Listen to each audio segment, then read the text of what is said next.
Oh, looks like I got a video call. Who's calling me? Oh, I got 3 video calls. Ooh, one of them's from a girl, too. I'm so excited. I got 3 video calls. Yeah, I win the internet. Yeah.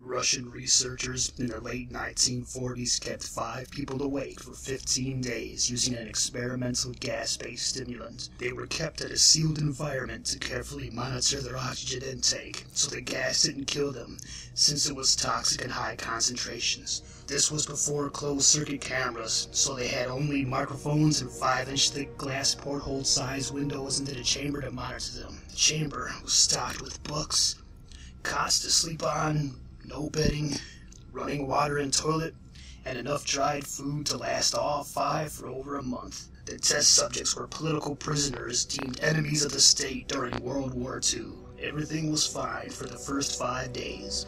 The subjects hardly complained, having been promised falsely that they would be freed if they submitted to the test and did not sleep for 30 days. Their conversations and activities were monitored, and it was noted that they continued to talk about increasingly traumatic incidents in their past, and the general tone of their conversations took on a darker aspect after the 4-day mark. After 5 days, they started to complain about the circumstances and events that led them to where they were, and started to demonstrate severe paranoia. They stopped talking to each other and began alternately whispering to the microphones in one-way mirrored portholes. Oddly, they all seemed to think they could win the trust of the experimenters by turning over their comrades, the other subjects in captivity with them. At first, the researchers suspected that this was an event of the gas. After 9 days, the first of them started screaming. He ran the length of the chamber, repeatedly yelling at the top of his lungs for 3 hours straight.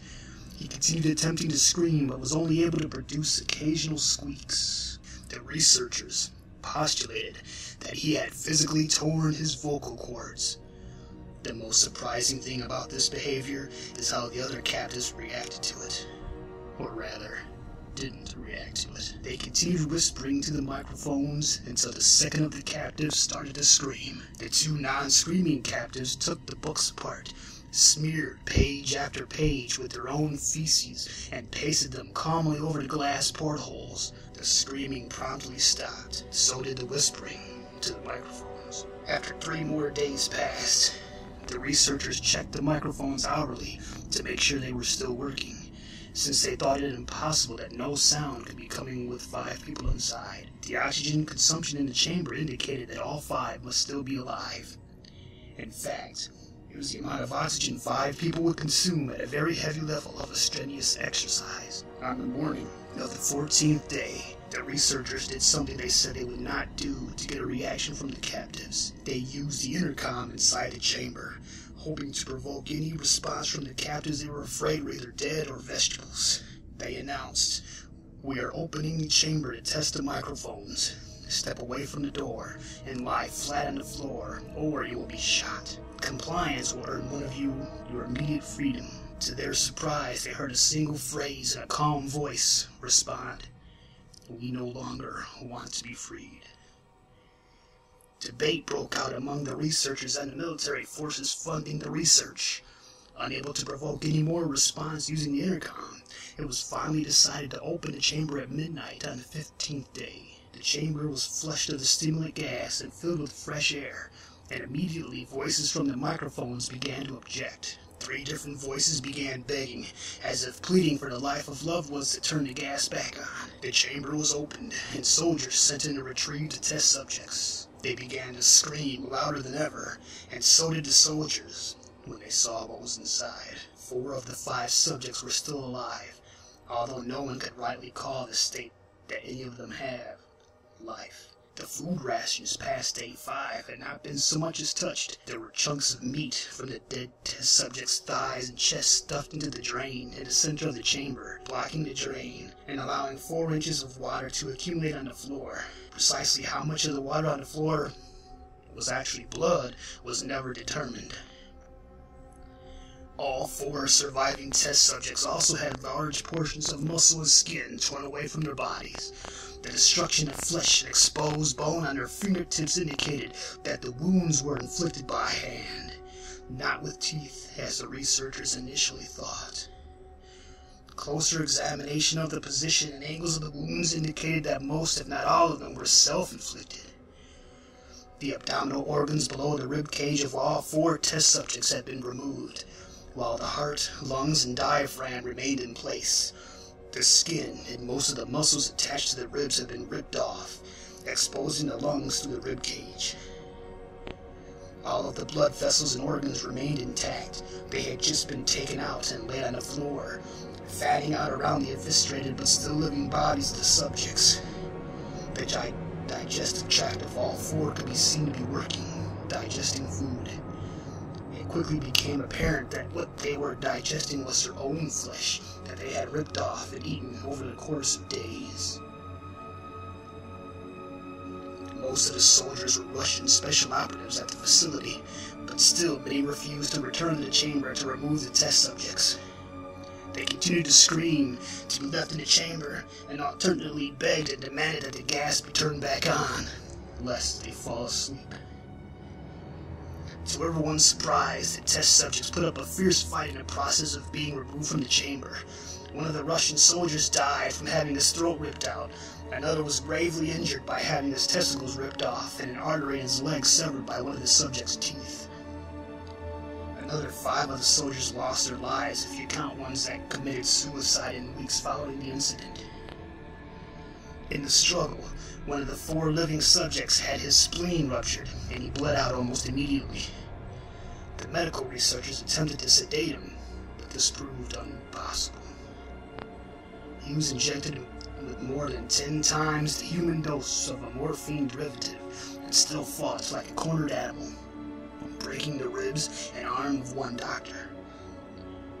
When heart was seen to beat for a full 2 minutes after he had bled out to the point there was more air in his vascular system than blood. Even after it stopped, he continued to scream and flail for another 3 minutes, struggling to attack anyone in reach and just repeating the words more, over and over, weaker and weaker, until he finally fell silent. The surviving 3 test subjects were heavily restrained and moved to a medical facility, the 2 with intact vocal cords continuously begging for the gas, demanding to be kept awake. The most injured of the 3 was taken to the only surgical operating room that the facility had. In the process of preparing the subject to have his organs placed back within his body, it was found that he was effectively immune to the sedative they had given him to prepare him for surgery. He fought furiously against his restraints when the anesthetic gas was brought out to him under. He managed to tear most of the way through a 4-inch wide leather strap on one wrist, even though the weight of a 200-pound soldier holding that wrist as well. It took only a little more anesthetic than normal to put him under, and the instant his eyelids fluttered and closed, his heart stopped. In the autopsy of the test subject that died on the operating table, it was found that his blood had tripled the normal level of oxygen. His muscles were still attached to his skeleton were badly torn, and he had broken 9 bones and struggled to not be subdued.